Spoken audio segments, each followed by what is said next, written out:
Jornais. Estou já com o Dr. Leandro Teles. Hoje vamos falar sobre mitos e curiosidades do nosso cérebro. Como vai? Tudo bem? Tudo é que a bom? gente já tá no trelelê desde a 1h30. É verdade. E olha, quando a gente fala nesta máquina, porque isso aqui é uma máquina perfeita, a gente não imagina todas as funções de um cérebro, né? Extremamente complicado, né? Só de células são 80 bilhões de neurônios. 80 bilhões? Bilhões. É neurônio, hein? Formando várias redes, né? Essas sinapses, essas redes, são mais de 1 trilhão, né? Nossa. Ali, esse órgão que a gente mostrou agora no vídeo, está em tamanho real. Isso aqui é tamanho real? O cérebro, ele pesa mais ou menos 1,5 kg, Kátia. Puxa. 2% do seu peso. Só que ele consome 1/5 da sua energia. Então é uma usina, né? É interessante como é importante o cérebro, né? Mas como a gente tem que entender que ele funciona também, para a gente poder oferecer também para ele mais capacidade para se desenvolver, né? É porque o cérebro ele que vai determinar a sua performance cognitiva, o controle da sua saúde, muita coisa passa pelo gerenciamento do cérebro. E as doenças cerebrais, seja física, seja emocional, elas repercutem na saúde do corpo. Então é importante que mesmo que pequeno e leve perante ao corpo, ele é o grande maestro da nossa saúde. Vamos para os mitos e verdades? Olha, vamos ver o primeiro deles?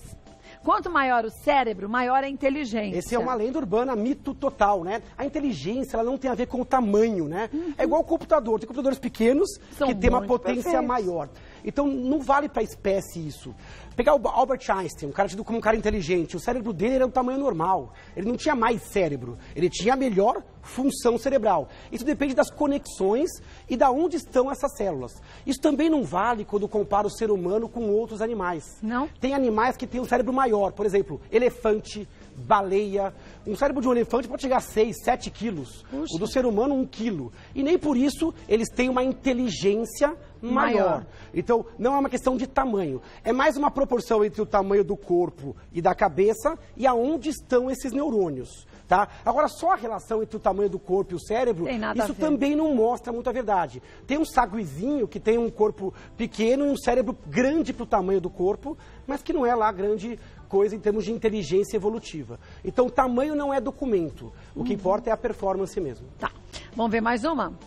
Usamos apenas 10% da nossa capacidade cerebral. Já ouviu isso? Eu já ouvi. Isso está no imaginário coletivo. Tem até filmes que abordam isso, né? Aquele Sem Limites, o Lucy. Isso é um conceito absolutamente errôneo e é um número absolutamente chutado, inventado. Mas você não usa uma pequena capacidade? Não. Não? O cérebro é o órgão mais caro que tem no corpo, é o cérebro. O cérebro, eu falei, ele gasta 1/5 da sua energia pesando só 2% do seu peso. Então é uma máquina cara, ele gasta energia. A natureza não ia manter um cérebro com uma eficácia de 10%. Quer outros argumentos? Hoje em dia a gente tem exames, ressonância funcional, PET. São exames que a gente consegue ver que a área do cérebro está ativa durante uma atividade. E nesses exames mais modernos, a gente vê que o cérebro funciona como um todo. Outra coisa, quando a pessoa tem um AVC, tem uma lesão, às vezes uma pequena lesão dá um grave sintoma. Se tivesse essa folga toda de 90%, então tudo não isso é um grande absurdo. Na verdade, o cérebro, ele funciona bastante. Lógico que todo órgão, ele tem uma reserva, depende da atividade. Mas durante o dia, você usa grande parte do seu cérebro, tá? Grande parte do seu cérebro. Então, esse negócio de 10%, isso não tem embasamento científico. Isso é mito que pegou.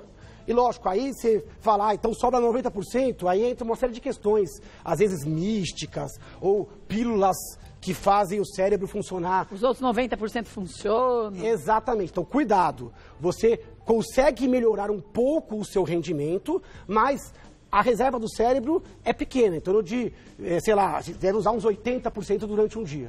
Bom, volto porque tem mais mito e verdade, tem tanta... Vamos ver o próximo. O cérebro não dói. Isso é uma verdade. Verdade absoluta. O cérebro... Dor de cabeça é o quê, então? O tecido cerebral, o tecido do cérebro em si, ele é indolor, ele é anestesiado. Você pode cortar o cérebro que a pessoa não sente dor. Agora, a pessoa pode ter dor de cabeça. Dor de cabeça, ela é causada por alterações em outras estruturas... Mas não aqui dentro? Exatamente. Não no tecido cerebral. É que além de cérebro, você tem as meninges... Tanto que tem a meningite, então aqui a gente tem a testa, as camadas, você tem músculo em volta da cabeça, o músculo dói, o osso dói, as meninges doem, os vasos. Pega a enxaqueca, né? Aquela dor pulsátil, latejante, os vasos podem inflamar e doer, podem se dilatar. Agora, o tecido cerebral, ele é absolutamente anestesiado. Ele percebe a dor do corpo todo, ele localiza a dor à distância, mas esse tecido ele não sente dor. Mas ele tá protegidinho lá dentro da casinha. Isso é importante, cara. Sabe por quê? Porque durante algumas cirurgias cerebrais, o paciente ele é acordado durante a cirurgia e o médico conversa com o paciente durante o ato para saber qual área que ele não pode mexer, qual é a área importante. Então, às vezes, se a pessoa procurar na internet cirurgias com o paciente acordado, neurocirurgia com o paciente acordado, você vai ver que tem paciente que toca violino durante a cirurgia, ou toca um instrumento, ou conversa com o cirurgião, para saber se o cirurgião não vai atingir com aquela cirurgia uma área nobre. Isso é possível. O paciente é anestesiado, abre-se o crânio, chega-se ao cérebro. Na hora H de mexer no cérebro, o paciente é acordado e ele não sente quando toca o cérebro. Então, o cérebro não dói. Mas as estruturas outras que estão na cabeça, essas podem doer e doer bastante. Puxa, vamos ver mais uma. Existe diferença entre o lado direito e esquerdo? Essa é uma pergunta que muita gente vai me dizer que isso não é real? Vamos derrubar esse aí também. Ah, eu não acredito. Não, mas esse eu vou dizer que é uma verdade. É menos verdade do que as pessoas imaginam. Mas ainda é uma verdade. Mas ainda é uma verdade. Realmente, olhando para os dois lados do cérebro, eles são muito parecidos, mas a função ela pode ser diferente. Tanto que lesões de um lado podem trazer sintomas diferentes do que lesões do outro. Quer um exemplo? A pessoa, por exemplo, é destra. Eu sou destro. Então, o lado esquerdo, porque é cruzado, ele é melhor para destreza manual, no meu caso. O cara que é canhoto, o lado direito é melhor. Então, essa é diferente. Esta é uma atividade que é bilateralizada. A outra é a linguagem. De modo geral, a linguagem verbal de compreender e falar, ela é mais relacionada com o hemisfério esquerdo. Então, quem na maioria fala das melhor? pessoas. Não. Você estava usando outra função. A destreza manual é uma coisa, a linguagem é outra. Então, cuidado. Então, a linguagem é mais à esquerda. Visoespacial, capacidade visual e espacial. Essa linguagem é mais à esquerda. À direita. Você não disse que é cruzado? Isso. Cruzado para a parte motora. Mas para a linguagem... Para a linguagem, não. Não. E também, assim, a esquerda é mais a linguagem verbal. Porque a direita, você entende mais a melodia, a entonação, a intenção. Por isso que eu acho que é um pouco mito. Mas isso faz sentido, porque eu prefiro colocar o ponto do lado direito. Mais ou menos. Mas não é porque eu fico mais atenta desse lado? Isso também não tem nada a ver, porque a parte do seu orelho direita, ela vai para os dois lados do cérebro. É complicado. Os dois cérebros, os dois lados, eles se comunicam continuamente. Poucas funções são feitas só para um lado. Mas então faz dos dois? Geralmente dos dois. Mas algumas funções. Linguagem é mais à esquerda. Raciocínio lógico, um pouco mais à esquerda. O raciocínio mais criativo, um pouco mais à direita. Quando a gente fala um pouco mais à direita, é isso mesmo, porque eles vão agir sempre na parceria. Então, cuidado, porque você joga na internet, vem aqueles sites, treine um lado, treine um outro, ative seu lado esquerdo. Cuidado, não é bem assim tão simples, mas existe um grau de verdade que os dois cérebros, realmente os dois lados, não são plenamente iguais. O lado esquerdo, ele é mais comunicativo, por isso que ele é mais lógico, sequencial, você entende o que ele quer te dizer. O lado direito, ele é mais intuitivo, no sentido que ele participa das decisões, mas é menos verbal. Então existem mudanças e um AVC, por exemplo, à esquerda, pode dar sintomas um pouco diferentes do que do AVC à direita. Outra coisa, isso varia um pouco de pessoa para pessoa. E se a pessoa usa mais o lado direito? Existe isso ou não? Pode existir. Se você pensar que o lado direito é mais criativo, ou outro é mais verbal, você pode eventualmente criar um estímulo que possa ajudar mais um lado do que o outro. E você pode eventualmente estimular mais um lado do que o outro. Isso é difícil de você ver em exames, mas você pode ver numa tendência da pessoa agir. Que interessante. Vamos ver mais um? Bora. O cérebro do homem é diferente do cérebro da mulher. Só pergunta difícil, né? E esse realmente é verdade também. Diferente em quê? Ele é diferente por várias questões, né? A questão genética, anatômica, são gêneros diferentes, né? Então tem cromossomos diferentes. O cérebro da mulher, anatomicamente, ele é um pouco menor em tamanho, até pelo corpo menor, e um pouco mais leve. Em termos de QI, por exemplo, você fala assim, será que quem é mais inteligente, né? Isso não tem diferença. O QI global, a capacidade de resolver problemas, ela é igual no homem e na mulher. Agora, também outra coisa que é diferente é o hormônio. No homem, você tem a influência de hormônios masculinos, testosterona, desde novinho. Então, você tem questões relacionadas mais à agressividade, à impulsividade. Os testes que fizeram na década de 80 e 90 mostram que o homem ele tem mais facilidade com algumas coisas.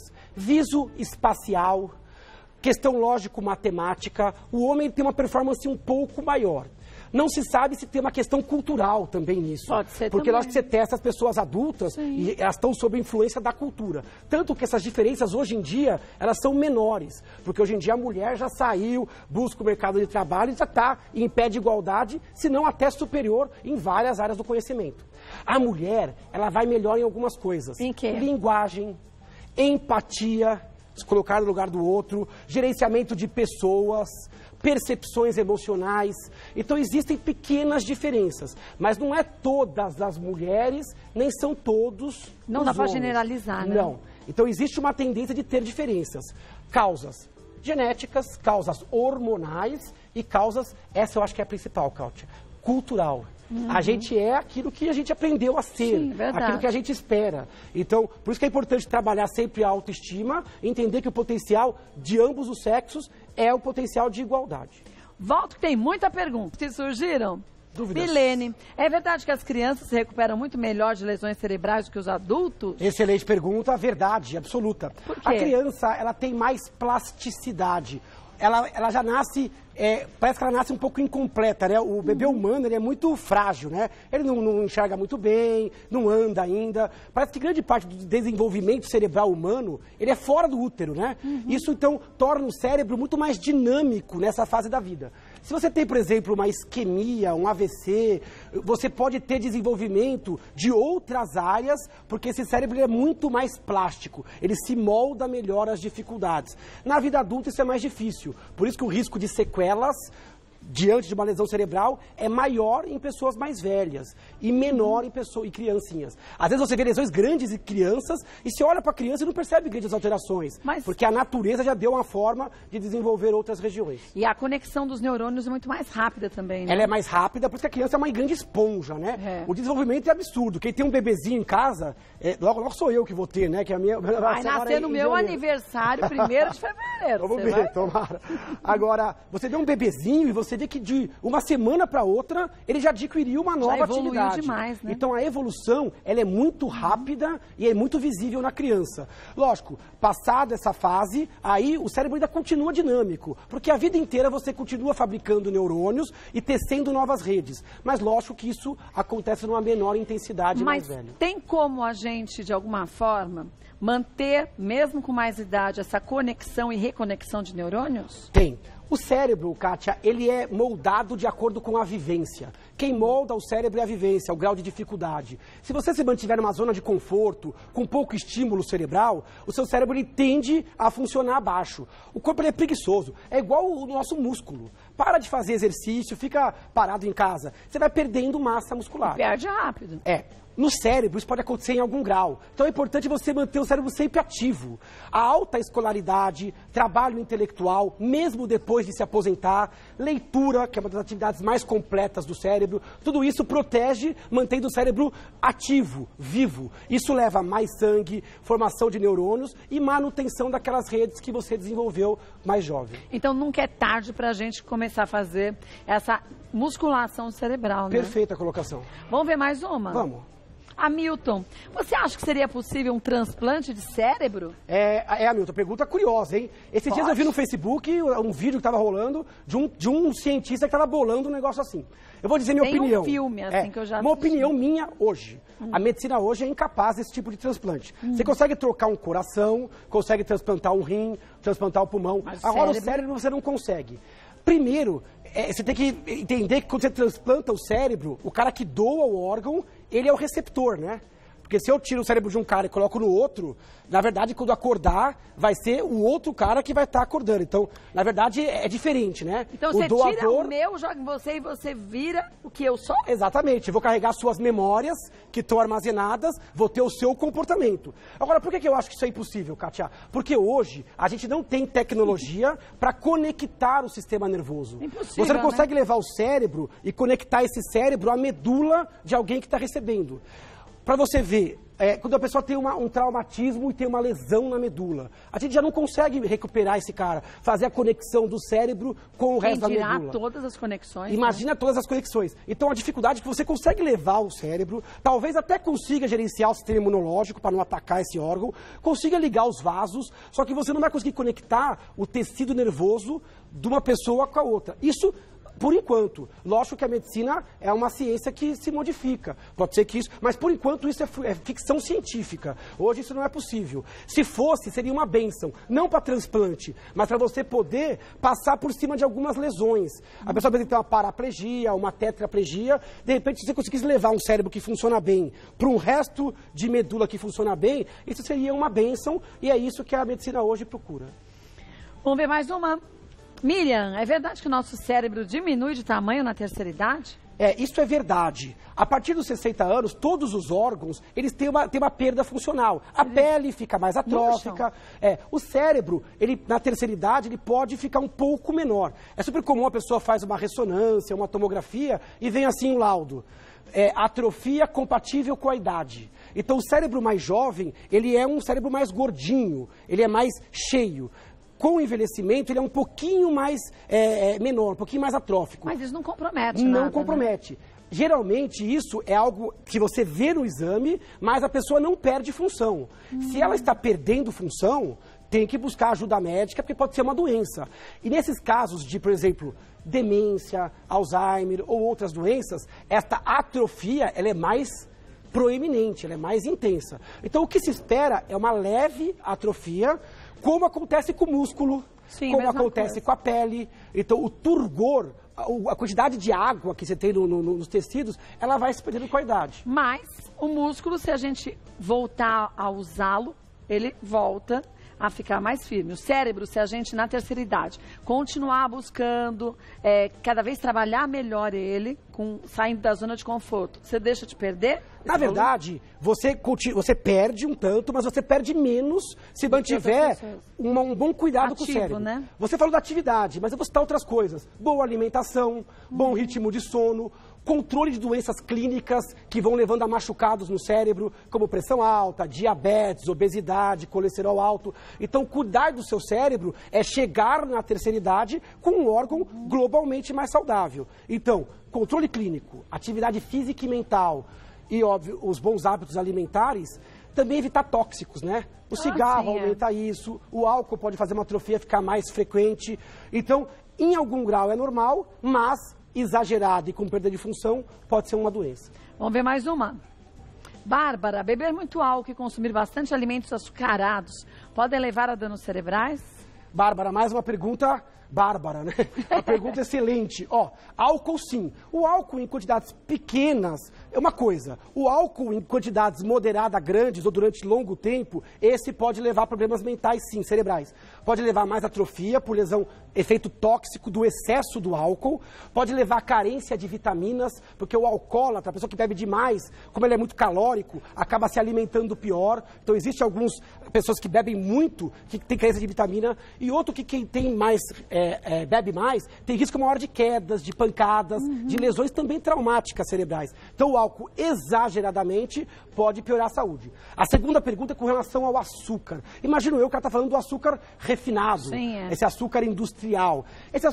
O açúcar ele não é um bom alimento para nenhum órgão. Existe um pouco de terrorismo nutricional. É um veneno, vai derreter. Não. Acho que em pequenas quantidades, em pessoas de outra forma saudáveis, tudo até bem, aceitável. Né? Agora, o excesso, ele faz mal para o corpo como um todo. Sim. Pode induzir problemas metabólicos, risco de aterosclerose, risco de obesidade. Então, o açúcar, ele não é uma boa dieta. Qual é a melhor dieta para o cérebro? A melhor, segundo os estudos, é aquela dieta mais próxima da dieta do Mediterrâneo, que ela é rica em frutas, verduras, pobre em carne vermelha, pobre em alimentos industrializados, com pouco açúcar, com bastante castanhas, que são oleaginosas, que têm fontes boas de colesterol, o resveratrol, que você encontra na uva tinta. Então, que é muito próximo de uma dieta saudável, né? Corpo saudável, cérebro saudável. Vamos para a última pergunta? Do Luiz. Geralmente não durmo o suficiente, então vivo com perda de memória, raiva e até alucinações. Isso pode ser causado apenas pela falta de sono? Alucinação? Luiz. Então, essa queixa dele, o sono realmente é uma das coisas mais importantes. A gente sempre coloca o sono aqui nas nossas pautas como um dos alicerces da qualidade de vida. Controle do estresse, ritmo de sono, alimentação, controle de peso, atividade física. O sono é um pilar importante, tem que dormir bem. E agora, dormir uma quantidade boa, um sono reparador. Se você ficar um dia sem dormir, no dia seguinte você está mais desatento, mais esquecido, o risco aéreo, menos criativo, o risco de acidente de trânsito aumenta, quase como uma leve embriaguez, risco de acidente doméstico. Então o seu humor ele muda. Se você ficar 2, 3 noites dormindo mal, você pode ter sim ilusões e até alucinações. Pessoas que não têm doença cerebral, pessoas que não têm doença psiquiátrica, e vê coisa. Se você privar de sono, ele pode começar a ver vultos, pode começar a ter alucinações na cama. Lógico, privação de sono é importante. Não é assim, dormir um pouco menos. Antigamente tinha até na televisão aquele Guerra do Sono. Que a pessoa tinha que... Era uma competição, reality show, né? Acho que foi o Luciano Huck que fez na época. Eu não lembro e muita gente criticava isso, porque as pessoas tinham que ficar acordadas e o último que aguentasse ganhava o prêmio. E as pessoas começavam a ficar agressivas, agitadas. Então a privação de sono, ela pode fazer a pessoa perder um pouco da lucidez. Então é importante. Só mostra o quanto o sono ele é importante. O quanto é importante. Esse é um caso extremo, mas pode ser sim só pela falta do sono. Você não trouxe o livro hoje? Hoje o livro não veio, mas... Tá aí, né? Na internet, nas redes. É só entrar no site do Leandro Teles, que vai ter ali também o livro, www.leandroteles.com.br. No Instagram... No Instagram, Neuro Leandro Teles. E no Facebook? No Facebook é uma fanpage, Neurologista Leandro Teles. Agora, gente, conversa com o seu médico, tá percebendo que não tá dormindo bem, tá com falta de memória, tá se esquecendo demais, vai ao médico. Ou então... aproveite e vá ao médico, mesmo que não tem nada pra gente fazer o check-up, porque isso é tão importante, né? Medicina preventiva, reconhecimento de fatores de riscos individuais e familiares, a medicina preventiva é melhor. E alguma coisa saiu fora da parte cognitiva, motor ou emocional, olhar para o cérebro, fundamental. Agora, acabando a pauta, Kátia, eu vou estar no Facebook do Mulheres, numa live. Dúvidas, então, se alguém quiser lá participar, bater um papo, mandar um alô, uma pergunta geral. Na fanpage do Mulheres. Fanpage do Mulheres, agora na sequência. Aí vai lá e tenha paciência, porque muita gente pergunta, mas o doutor Leandro vai responder. É um só, né? Beijo, obrigada.